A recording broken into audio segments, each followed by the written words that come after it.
My name is Brock, and this is the Dungeon Master's Toolkit podcast.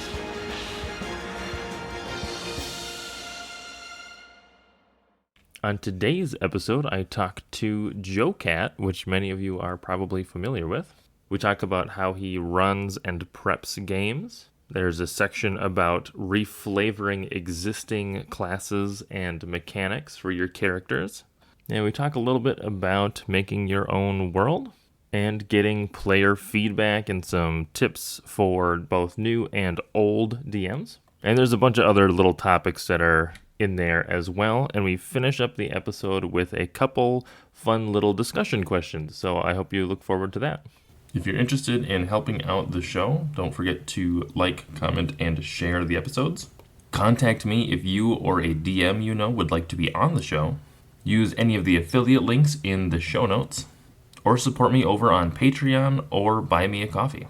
And with that, let's jump into the episode. Welcome, everybody. Today I have JoCat with me. Welcome, JoCat. Hello. Thanks for having me. Yeah, it's great to have you on. Can you tell us a little bit about yourself and how you got started in the tabletop role-playing space? No. Yeah, just kidding. I go by JoCat online. My full name is Joseph Catalanello. It is shortened to JoCat because that's easier to say. And I am a mostly YouTube content creator. One of my most primary successful, prominent series is called the Crap Guide series. It started out with Crap Guide to Monster Hunter, then Crap Guide to D&D, and now currently Crap Guide to Crap Guide to Final Fantasy 14. However, I do a variety of other things as well. I do general editing videos, and I've been leaning more into animation as well. I like to consider myself an animator and artist, and I'm really enjoying doing more of that as the Crap Guides start to come to a close. But yeah, I think Crap Guide to D&D is the one that most people know me from. That is definitely where I found you from, and it's really easy to binge watch all of those Crap Guides. Oh, thanks. But yeah, I make content online. Sometimes I'm funny. Sometimes I say a lot of philosophical stuff on Twitter where I shouldn't, not because they're bad or anything, but because Twitter is not a place with enough characters to convey certain ideas. So people tend to misinterpret them. Twitter misinterpreting things is a pretty common experience. All the time. But yeah, I do stuff. What got you into D&D? Yeah, so it was back when my first year at college, me and some of my friends, I will call them the Hijack crew. It's Heather, Ian, me, Joe, Eric, and Kate. We're friends ever since high school, and most of us went to the same college. Kate was a year behind, so she was still in high school when we were in college. But our first year, we went out just at the end of the year to walk around some woods and just chat, and the idea came up of, hey, if you were a D&D character, what kind of character would you be? And we were discussing, and we were like, hey, we'd heard a lot about D&D. Let's play it. So that summer, we played D&D, and I was hooked immediately. And tangentially, I also loved Monster Hunter, and so I just wanted to kind of get my friends in on Monster Hunter, so I made a guide series specifically for them. It wasn't like to gain an audience just happened to find it. And then I was like, I want to do the same for D&D. I want to teach not only my friends, but also people how to play these different D&D classes and stuff. Because I know, like, some of my friends, I don't know, I want them to kind of go outside their comfort zone sometimes. So the D&D Crap Guides are kind of an excuse to convince them by trying to make some of the classes look cool. And looking back on them now, I'm like, some of them I would redo. They're dated and not up to the quality standard that I have now, but I'm still happy that they are there, and I wouldn't want to remake them because then I would remake all of them. And when you started D&D, did you start as a player or as a DM? Oh, player, absolutely. I was too intimidated and too scared to do anything DM-wise. Credit to Ian for stepping up to the DM plate, because he was the only one who did play D&D among the rest of us.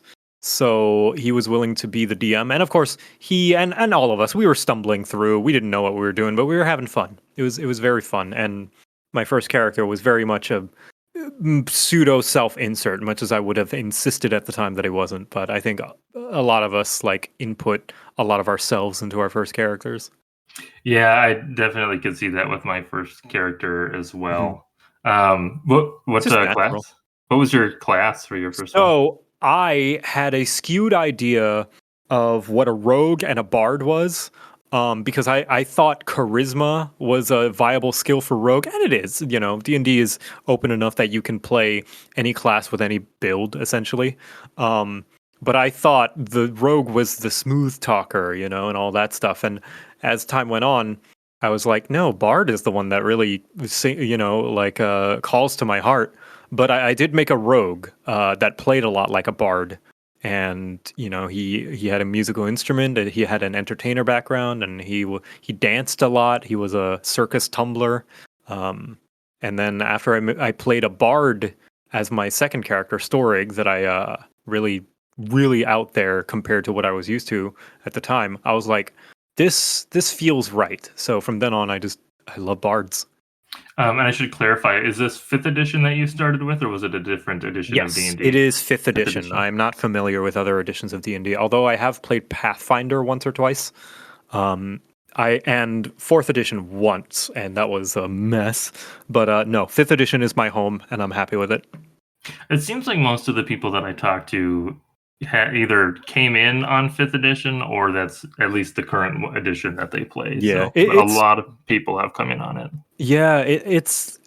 I don't know if this is giving it too much credit, but I like to believe it's responsible for the big boom of D&D popularity right now. It's kind of in a golden age right now, and like I think the simplicity and approachability of 5e has a lot to do with that. I am noticing a lot of some cracks with fifth edition, mostly when it comes to kind of character creation.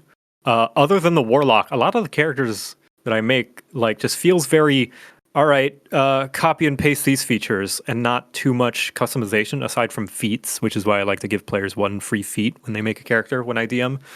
But really, that's the only thing. It's very streamlined and easy to understand. And I think that's a good reason why so many people are easy to approach it, to the point where I taught my like 9-year-old niece how to play. And I am seriously considering teaching my parents, who are getting up there in like the 60s, 70s, how to play, and I think they might enjoy it. I've debated on introducing it to my family, and I'm not sure. I'm not 100% sure how that would go.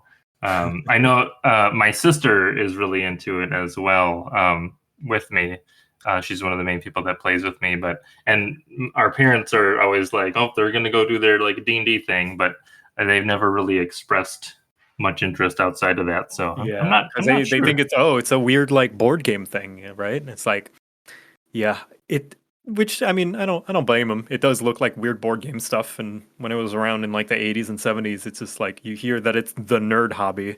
Yeah, I think nerd culture has definitely expanded. Yeah, they're in charge now. Video games are mainstream. The Marvel movies are one of the highest grossing intellectual properties ever. Geek Feel culture is in. it's a good time to be a nerd, is what I'm hearing. Hmm. Very good time. So you did mention that you do some DMing. How frequently do you DM? It's like 50-50 between DMing and player. I do not consume D&D as much as people would think I do. I think because I don't have the same D&D stamina that my peers do in the content creation of D&D content creators. You know, people like Davy Chappie, XP to level 3, Runesmith. Like these are, especially when the first D&D Direct happened, like how much more knowledge and trivia they had of all this D&D content. I just felt like such a casual in comparison. I'm like, I've heard that name before. I don't know what that book is, and they were discussing it like they discuss football players and their statistics and you know being drafted in the NFL. And I'm like, sure. So I play pretty casually. I'm only ever in like one game at a time. I think that's my limit is two, whether it be DMing or playing, because at that amount, I just feel exhausted. I'm one of those people who like I can do one thing a day and then I'm done. But I think I do prefer DMing more than playing, but it could just be that I haven't found my like perfect DM yet. Like I because the games I DM are the games that I wish I could play. And not to discredit any of my DMs, they're dear friends of mine, but like, you know, they are not nearly the same type of games that I DM, which there's nothing wrong with. I still highly enjoy them, but I do wish like I could find someone who DM'd like I DM'd, because I DM the games that I would like to play. No, I think that's a fair statement, because there are things that I would do when I run games. I tend to be open to like homebrew and like having people come up with stuff. Yeah. Um, and I know for a lot of people that's just like not their thing. So then if I play in games that are like really restricted, then it doesn't feel as good to me. And then I always try to play open. What so based on that, what is your style of DMing and or the game that you would like to play in? I would like something significant to happen every session. Just like one thing, very minimal guff, very minimal meandering. I am one of my biggest pet peeves is when you go talk to an NPC and they tell you to go talk to someone else. That is the most frustrating thing for me. So I try to DM with the most minimal amount of that as possible. And if I can get like, can I write this in a way where you only have to talk to one NPC to get the information to get the plot rolling? If yes, absolutely do that. Like that's what I do. I'm not saying that that's the best way or that everyone should do it. That's just the way that I like things, because I like things moving. I like things going along. That's not to say I don't like slow pace. I like slow paced stories. I like nicely paced stories, but like I get bored when I'm talking to NPCs too much, especially if it's information I already know, or like what is it, what is the term, whenever process of elimination. I get bored easily whenever it's like searching for clues and like, well, this NPC didn't know anything, so that crosses that one off the list, and it's maybe it's just a run of bad luck that I've bad luck. Again, no disrespect to the DMs who run games for me. DMing is very difficult and not at all easy, but maybe it's just that's just a style that a lot of people do, and maybe it's just a me problem that I'm not able to hold my attention for so long for this to happen so frequently. But yeah, I like to keep things moving along.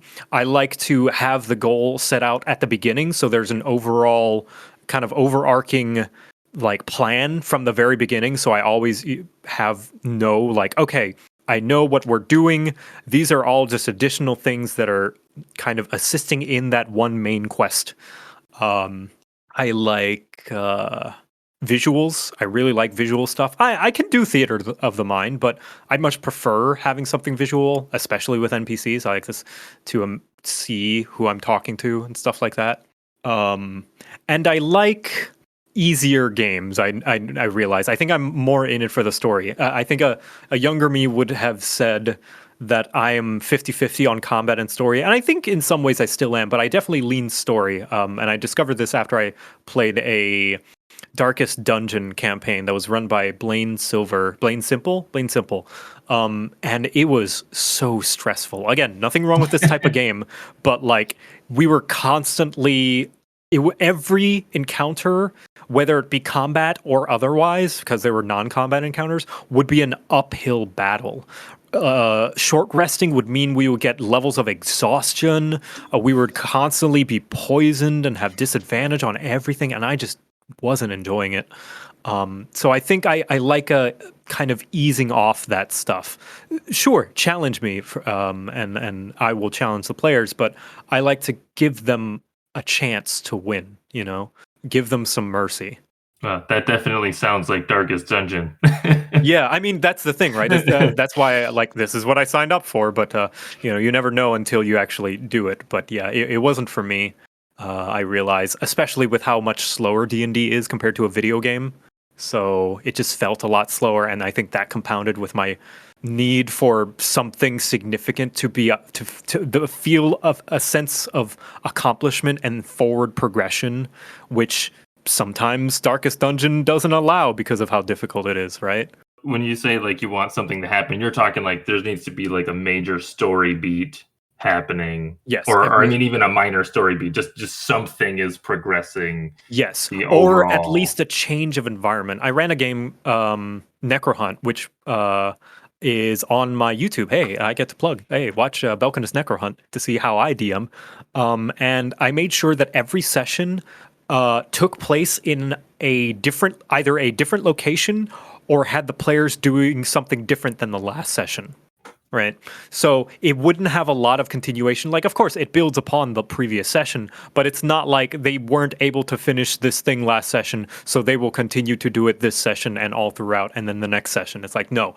If they weren't able to finish it last session, depending on how long they did it, like, let's say they were working on it like the majority of last session, I'll try to get it wrapped up at the beginning of the session as soon as possible so that they don't have to keep, like, staying on that plot point for long. They can just move on to the next thing.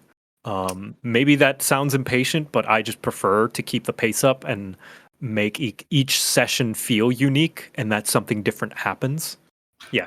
I think as far as like engagement goes, that would be good in keeping players engaged and Yeah. like you said, not getting bored and stuff.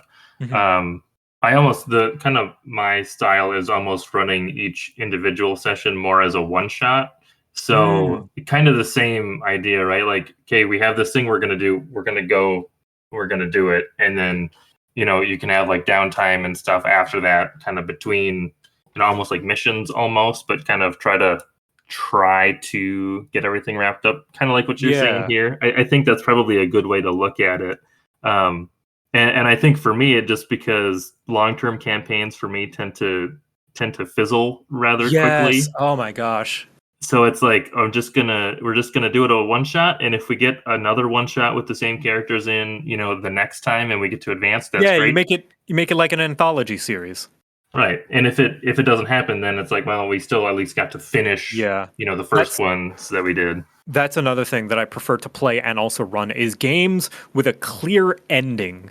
Is like I could not I don't think I would be able to handle running or playing in a game, one of those games that go on for like 100 sessions. Like that's too much. Even 50 is pushing it. Like my sweet spot is 20 to 30. Like that's good for me. And I don't want any cliffhangers. I want the story wrapped up. I want it nice and independent without the need for like, oh, next time, like I'm okay with that. I feel like that's a nice amount. These characters are done. Maybe I might reuse them for another campaign, but this story is done. I don't want it to meander and go on forever.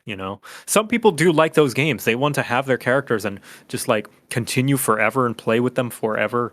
But not for me. I need to see where the end is and see where the end is coming. It's like when I go to a movie, I want to know the movie is 2 hours long. So I'm like, okay, so there's going to be an end. I don't want to be surprised at how long it is. That's why I don't play so many games because I don't know how long they are. And I go to howlongtobeat.com so I can be like, okay, so it's going to take me about this long. That's good. Yeah. And then so you mentioned the movie thing. The movies are kind of like that one shot analogy, right? Where it's like you go Yeah. see the first Doctor Strange movie and it's that, there's a clear ending, and then, Doctor Strange 2 came out and you can go watch that one, and you just all wrapped up in a nice little package, Yeah. and you're good to go. I think that's great.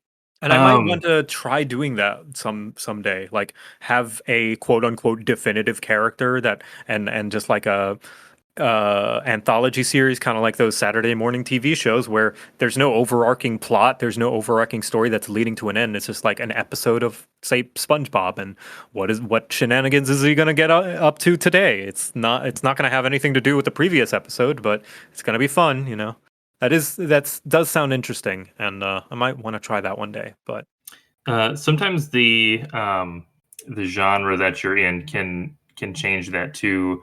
I know that the Star Wars games, if you're into that, those tend to be a little bit more episodic and more one-shotty because you can just kind of like warp to another part of the yeah, galaxy and get into trouble, and you can have kind of like long-term campaign, plot problems that are happening in the background, but then you can just like, oh, this session we're going to, detour because the ship's broken, and now you got to go do this thing or whatever. yeah, So I think that doesn't necessarily always hold up as well in a fantasy setting.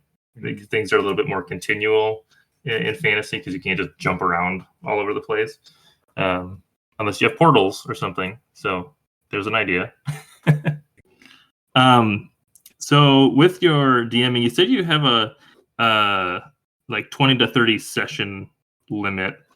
Do you ever get bored of playing the same character in a campaign? I guess it depends on the character because I'm not gonna know how much I'll enjoy the character until I play, and it's highly dependent. Sometimes it's not the character itself. Sometimes it depends on the players I'm playing with and the game that I'm in. I haven't reused many characters, but I'm sure some of them that I wasn't feeling, I'm sure if I did them again in a different game with different players, I might have a different experience and different opinion. Who knows? Um, but definitely in cases where like I was just not feeling the character, I do get bored. But I'm gonna have a lot of trouble feeling bored about like my currently I'm playing a Goblin Bard in one game called Dan Jones and Dragons, run by the wonderful Dan Jones, who's an artist and streamer on Twitch. And I'm just having a lot of fun, but I think a lot of that is lent to the game is fitting with the style that I'm into, and the players and characters that I'm with are fun too, and I'm loving like that we click immediately. And that's another thing is like finding a group that clicks is kind of like once in a blue moon. Because even some good friends, sometimes good friends don't make good players, and there's nothing wrong with that. It's not a personal attack. It's just, people play D&D differently. It's like some people, maybe your friend likes strawberries and you don't, and unfortunately, there's only one cake, and dividing the frosting can be very difficult. So Yeah, that's a good analogy. Have you played much outside of D&D, or is that kind of your main game? yeah, no, just D&D. And I know like a lot of tabletop enthusiasts will be like, "Oh, you should expand your horizons." But I don't know, I'm satisfied with D&D. I still have so much to learn about 5e that I'm still messing up rules to this day, and I don't want to I'm already so invested and I have so many things in it. Part of it's sunk cost, but also like I spent so much time learning this system. I don't want to learn another one when I could just reflavor this one, you know? Like this one works fine. I like how it works and it's simple how it works and I understand it. Uh I might try another system that's very similar, like another edition of D&D or Pathfinder, but like World of Darkness or like I don't know, Pathfinder. Well, maybe Pathfinder I'll try out. But like things that are like completely totally different, I'm like, I'll stick with D&D. Maybe that makes me close-minded, but I'm satisfied with it. It's not like I'm wanting for a new experience. No, I was just going to say, I think that's probably the biggest thing. I know a lot of people that have come on the show have suggested, and I even suggested to either play other types of tabletop games, and or at least just go read some of them just to see to get ideas as a DM. Um, Yeah. but a lot of that is if you're satisfied with what D&D Fifth Edition does, then there's really no reason to or no need for you to look elsewhere, right? Yeah. If there are certain things like heist mechanics and stuff comes up every once in a while. If you want a good heist game, check out Blades in the Dark. Mhm. But if you can do heists, if you're good with that, with how D&D does it, then you're all set, right? You don't need to go learn other stuff. So Yeah. And I get where the recommendation comes from as well. Even Davy Chappie makes the recommendation of like when you're homebrewing and adjusting D&D so much that it's an unrecognizable game, why not just look for a game that does that better rather than, trying to like patchwork together some kind of weird amalgamation, which I understand and I think that's totally valid as well. But yeah, I'm not doing that, so so I don't feel the need. I'm happy with D&D. I'm happy with this medieval fantasy setting, which I could easily reflavor as well. I feel like reflavoring doesn't require all that much changing of mechanics wise. Um, but even that, I don't feel the need to. I'm happy with my Dungeons and Dragons. I'm always interested in the idea of reflavoring classes or abilities or something to just be mechanically the same, no alterations, just like how it's described or how you view it. Yeah. I think is really Because cool. there's so much there in the official material. Thinking back now, like me and my friends, we were doing homebrew and like homebrew classes. When like looking at back now, it's like those classes exist in the mechanics of the game already. Like one friend wanted to be a battle mage, so they looked up a battle mage class on like the D&D homebrew wiki. But like you could just do war mage or like multi-class fighter wizard Or you could like go Eldritch Knight, or any other number of uh, archetypes that they had at the time, like that function essentially give the experience of a battle mage. And also me with like I went rogue swashbuckler, and this was a couple of years ago before swashbuckler was official. It was still unearthed arcana, so like it was still in the works, and it was janky and felt weird to play, but like really what I was actually looking for was a bard, like all it takes is knowledge of the game and the mechanics, and you can kind of fine tune your experience because how much is there. Are there any other like classes or anything that you would like to play, but as having been reflavored?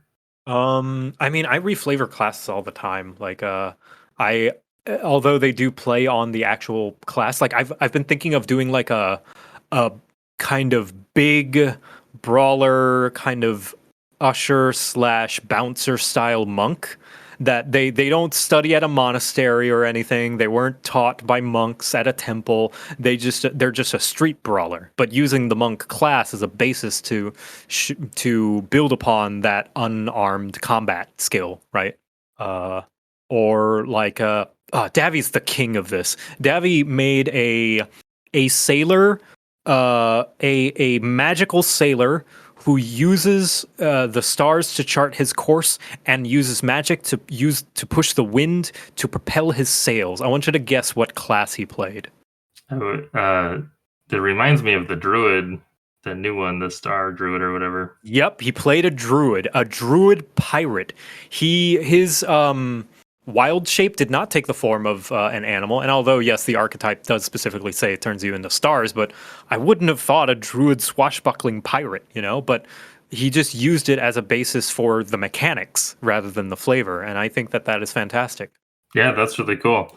I think for me, one of the ones Barbarian has never called to me mostly as a role playing class. But I Yeah, think if I reflavored them as like a monk and their rage and stuff is like a Zen or like yeah, like battle a mode or something. focus. Yeah. Yeah. I think if I played it that way, I think I could get into playing a barbarian, but I don't know if I'm just not interested in them as they're like currently written. And I don't know why that is for me, but that's just one that stands out like that. Yeah. No, understandable. Me as well. I don't know. I'm the same way. Barbarian has never caught my eye.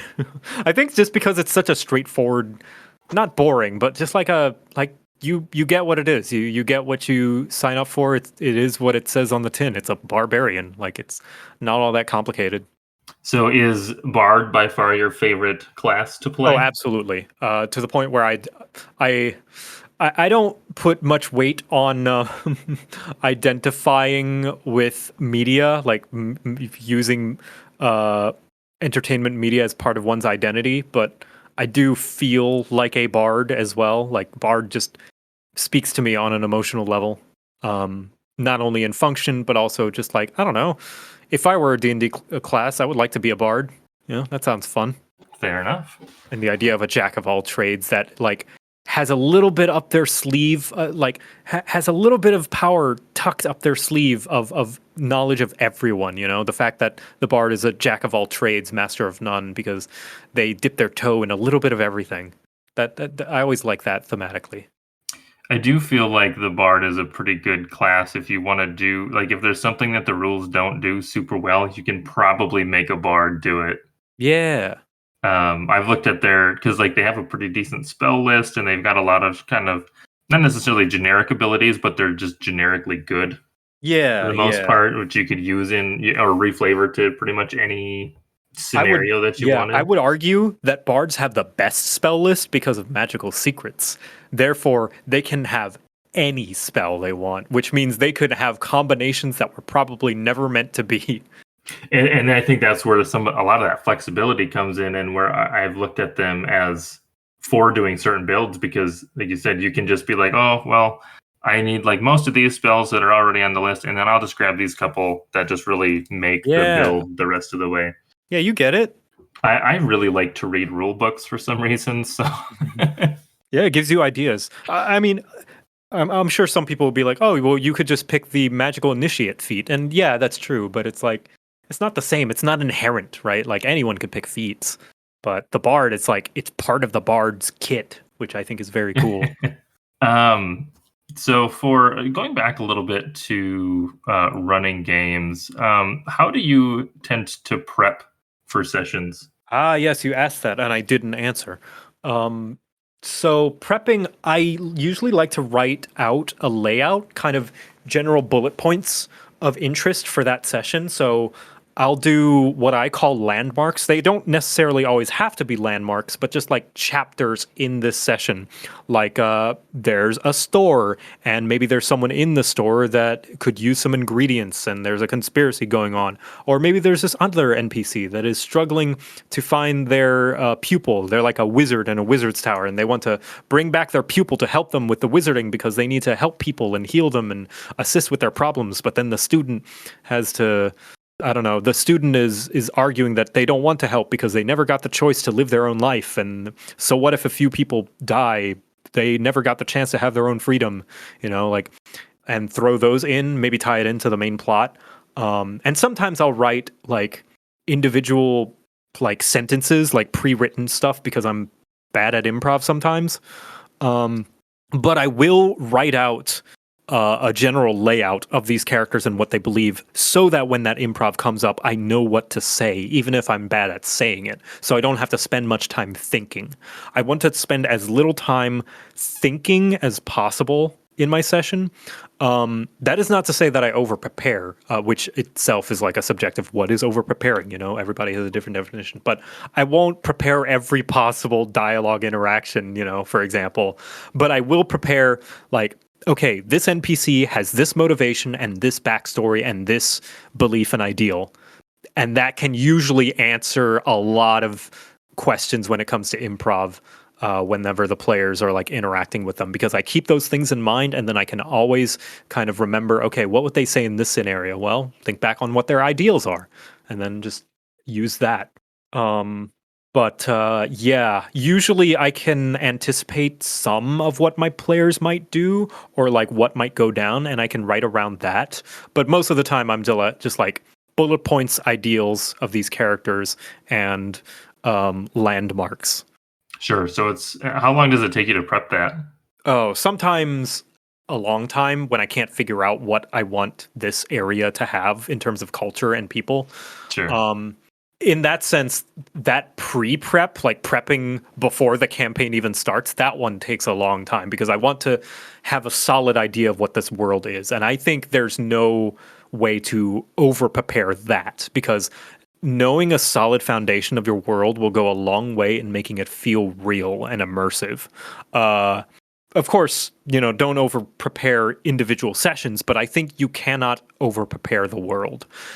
Of course, I think you can over-explain the world. Not all information is important to the players. You don't have to explain the creation myth and the long forgotten relics of this person's ancestors. It's like, think about what they would say as a person, and just what is relevant in the situation. You can have those things in mind, but just what is relevant at the time. So pre-campaign, lots of prep. Session to session, a medium amount of prep. So, do you tend to, like, when you're gonna start a campaign, do you tend to do just a homebrew like world and everything then? Yes. I've never had a consistent world that I return to. It's always just kind of been a mishmash and vaguely D&D setting. I've never done official Forgotten Realms. I've never stuck by the books just because I just want my own ideas for the world, and so it's malleable and fits the story that I'm trying to tell. But currently, I have a world called the Lustrous Expanse. Name still a work in progress, but I'm currently working on another region because that's where the Lustrous Expanse is where Balkanus Necrohunt takes place. So now I'm working on another region of the continent that has nothing to do with Necrohunt mostly. It might be referenced here and there, but like the players are not going to have to know the previous campaign or anything about the world because I'm going to try and present it to them kind of like a movie where it's presented to the audience as well at the same time. It's like being presented for the first time, but in a way that feels natural, that normal people would speak, I guess. That even the character, like things would be explained to the players if the characters also wouldn't know, right? Sure. Yep. But yeah, I would prep it. I would make a map. I would prep some maybe generic NPC portraits so that if they talk to an NPC, I can just pull up, oh, you run into a dwarf, and I'll pull up, I don't know, dwarf portrait 5 and like and their name is, and then look from a list, Jeanette, and I'll just pull from the pre-written NPC motivation stuff, and yeah, and have some background images as well to give them an idea of the setting they're in, like a city or a forest or a grassy plains, stuff like that. Visual. I'm a visual person. I've definitely in games, especially online games, if there's even just a generic, photo that's been pulled from Google from somewhere, It works. just even a background, like you said, just general landscape, that it just gives you something to focus on, and Yeah. not like it kind of helps to not be like, oh, now I'm just gonna go read from my phone for a little bit while Yeah. um Yeah. I have that problem as well. and I'm guessing you play online mostly. Yeah, mostly, which is a shame because not to brag, but a lot of D&D supplementary companies have reached out to me and given me such generous gifts and products and discounts and things to advertise, but I'm like I can never use any of this cuz it's all physical and we're in a pandemic and my friends are in different states. So I just kind of run it online on Roll20 and D&D Beyond. Okay, Which yeah, that sucks was because I want to my. use all my I have so many minis and dice and DM supplies. I was in the same boat of kind of before the pandemic. I was slowly gathering up, like, oh, I need some minis, so I got some board games that had a bunch of minis and stuff, and working on painting them. And then it's like, okay, probably not going to get to pull those out anymore. There's a lot of stuff that you can do online as well. It's just the physical Oh stuff is so yeah, much fun. it's a different experience. Like it's not better or worse in my opinion. It's just a such a different vibe and feel, and there's different things that you got to do. Like I had to whenever I ran Necrohunt for the hijack crew because it's a campaign that I've run many times before and it's gone through many iterations. I had to print out the map in like a because normally it's online, it's not a big deal. I just make the map, and I realize how much I designed the game around the fact that it's online. Like so many things wouldn't work in a physical game, like the map, like dynamically changing. Which I guess I could get like I don't know map minis, like those figures with like walls and stuff, and knock them over. But that is so expensive. But I couldn't be able to do things like I don't know, just stuff that you can do digitally that you can't, like a fog of war system. Yeah, you have the whole moving through and having the uh, line of sight and Kind of. I darkness did and like a stuff too. janky I did like a janky manual version where I would draw a square and color it in and like cover the map that way. And that's how I did it in real life is like I had a second sheet of paper cut up into different segments and then I would because it would cover the map so they couldn't see it and I would lift it up when it became relevant, but it's like it's not the same. You really got to treat each one as its own individual like almost unique way of playing D&D. Not even almost. It is a different unique way of playing D&D, digital versus physical. So you have to account for that. Yeah, I like that you say that it's different because it is really almost hard to. It's easy to want to compare them to say, oh, in person is better or online is better, Mm. and really they do both do things better than the other one. It just Yep. kind of depends on what you need. Obviously, the same as me, the people that I play with are not even remotely close to me, so that makes uh, tabletop games pretty difficult. Yeah. Physical. So there are.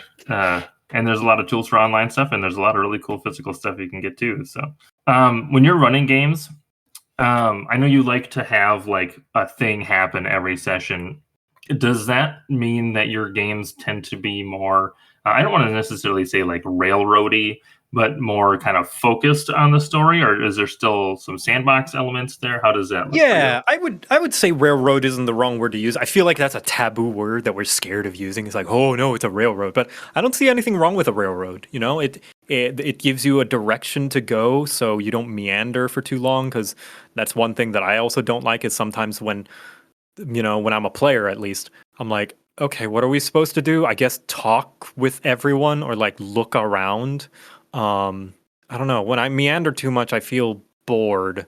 So I'm okay with railroading, although I do like to have the railroad branch or like have several stops. They can make stops mid railroad to do a side quest for a character that might, like the example that I gave about the wizard tower and the wizard looking for their pupil. Like I like having side quests available for the players that maybe don't progress the story, but allow them to figure out ideas about their character, or maybe just a cool encounter or something quirky, like, oh, you could go, you stumble upon, while they're on the railroad, they stumble upon a quote unquote random encounter that maybe doesn't have anything to do with the main plot, but it's just fun, like a British speaking ettercap that's looking for his spiders, and his name is Bartholomew the Seventh, and he's like, oh, hello, I'm an ettercap, I'm looking for my spiders. Have you seen them anywhere? I would be able to pay you very well. And it's like, that's weird and cool and wacky, and like a talking ettercap.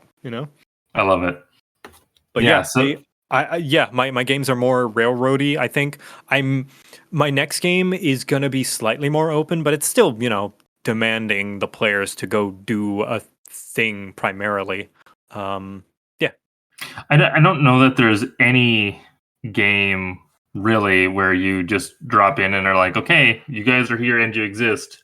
What do you want to do? Like there has to be some kind of an event that happens or something in the story happens that kind of brings your players together or urges them to action in Yeah, some exactly. way.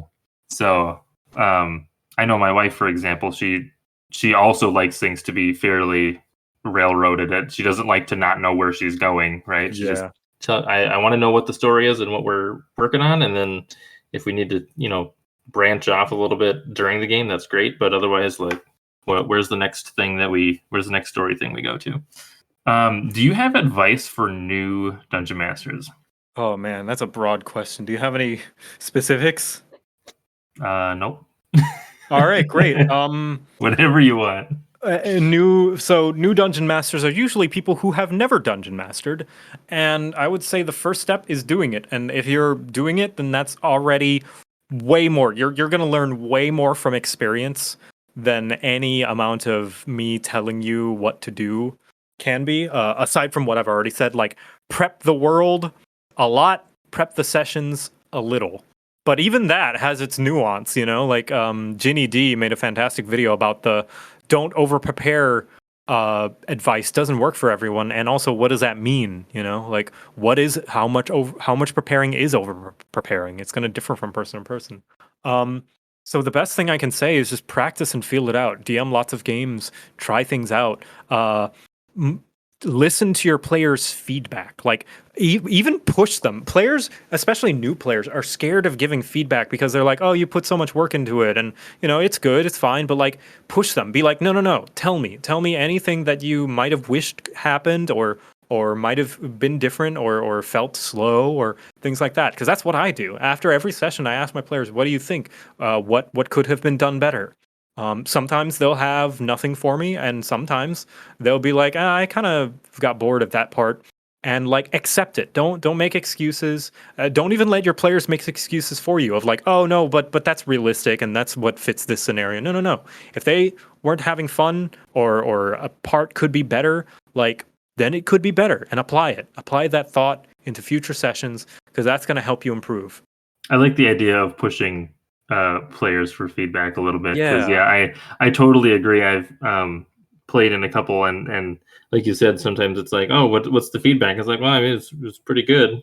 That's Yeah. that's about it. And a lot of times they will silently just kind of lose interest in the game because they do have thoughts on it, but they're scared to upset you. But like you have to make it clear that it's not going to upset you, that you're still their friend, and this is for them as well. It's not just for you. Running the game, being a DM, running the game is partly for you, but it's also for them. The old adage, if you're going to run a D&D game and your players' engagement is not important, then you're better off writing a book, right? Yeah, that's fair. Because players are half the part of D&D. If they're getting in the way of what you want to do, then write a book where you have full control over everything, and then you can have them read it if you want someone to witness your might and amazing writing skills. Yeah. Do you have advice for veteran DMs?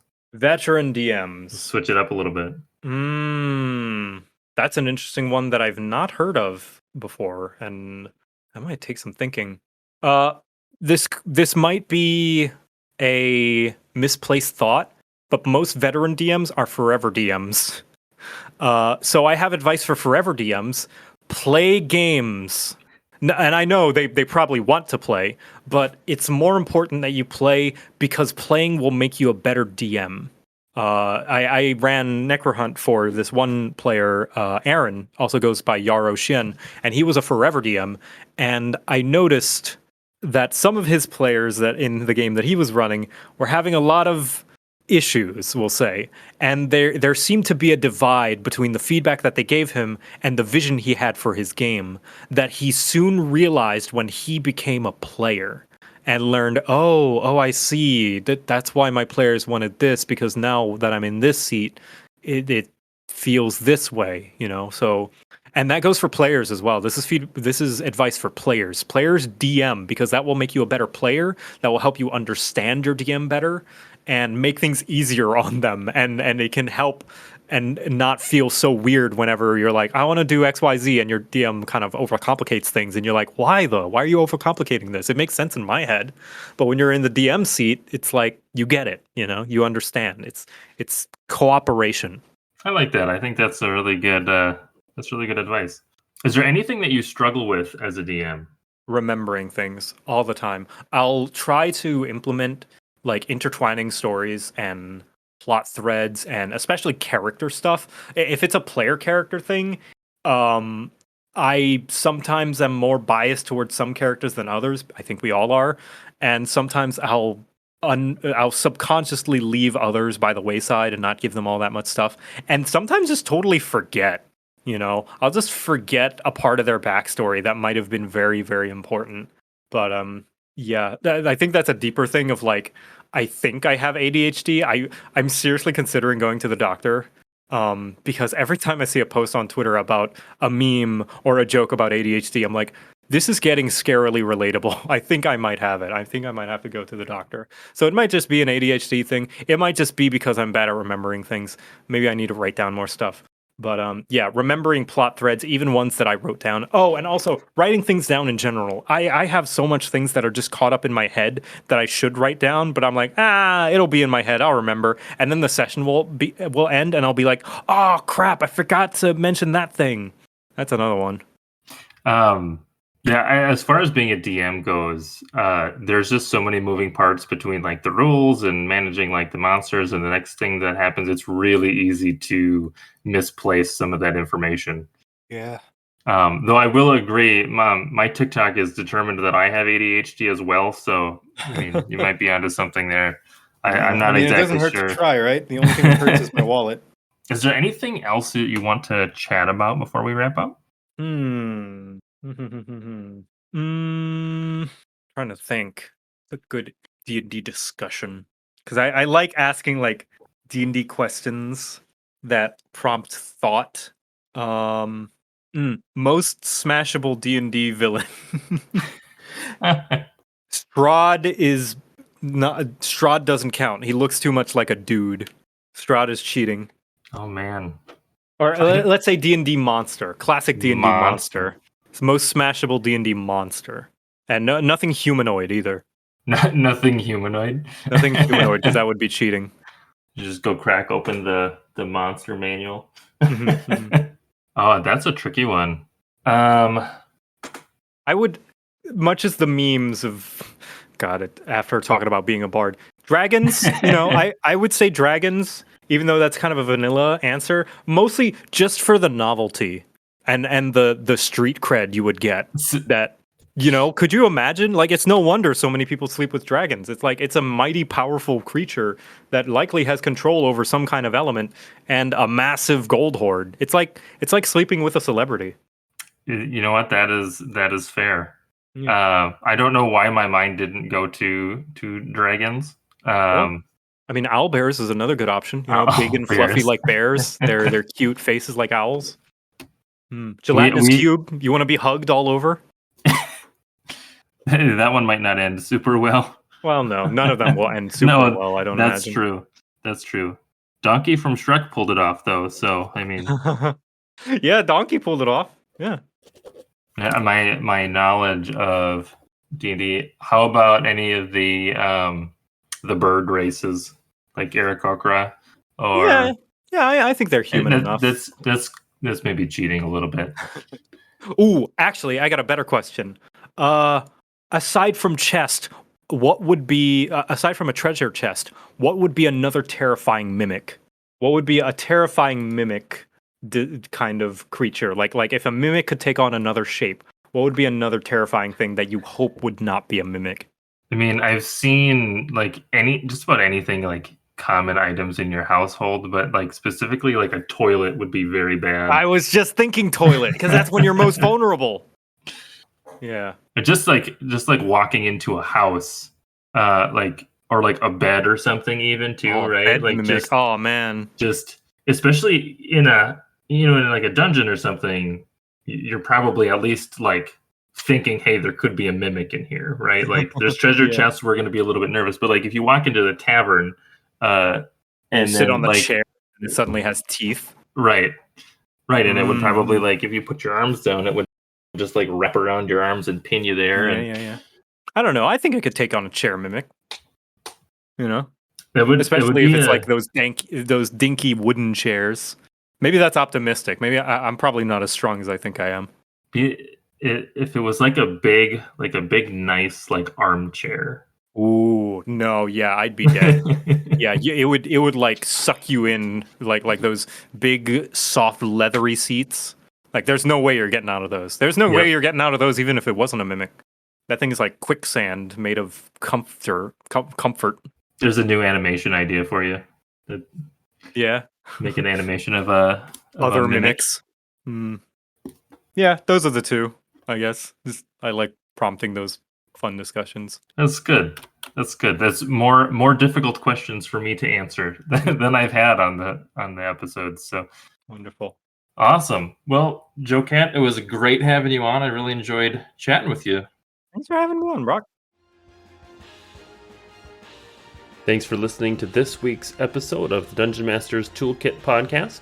You can find links to all of the products and resources that we talked about on the show in the show notes. And if you'd like to join the community or find out how to be on the show, check out our subreddit or join us in our Discord server.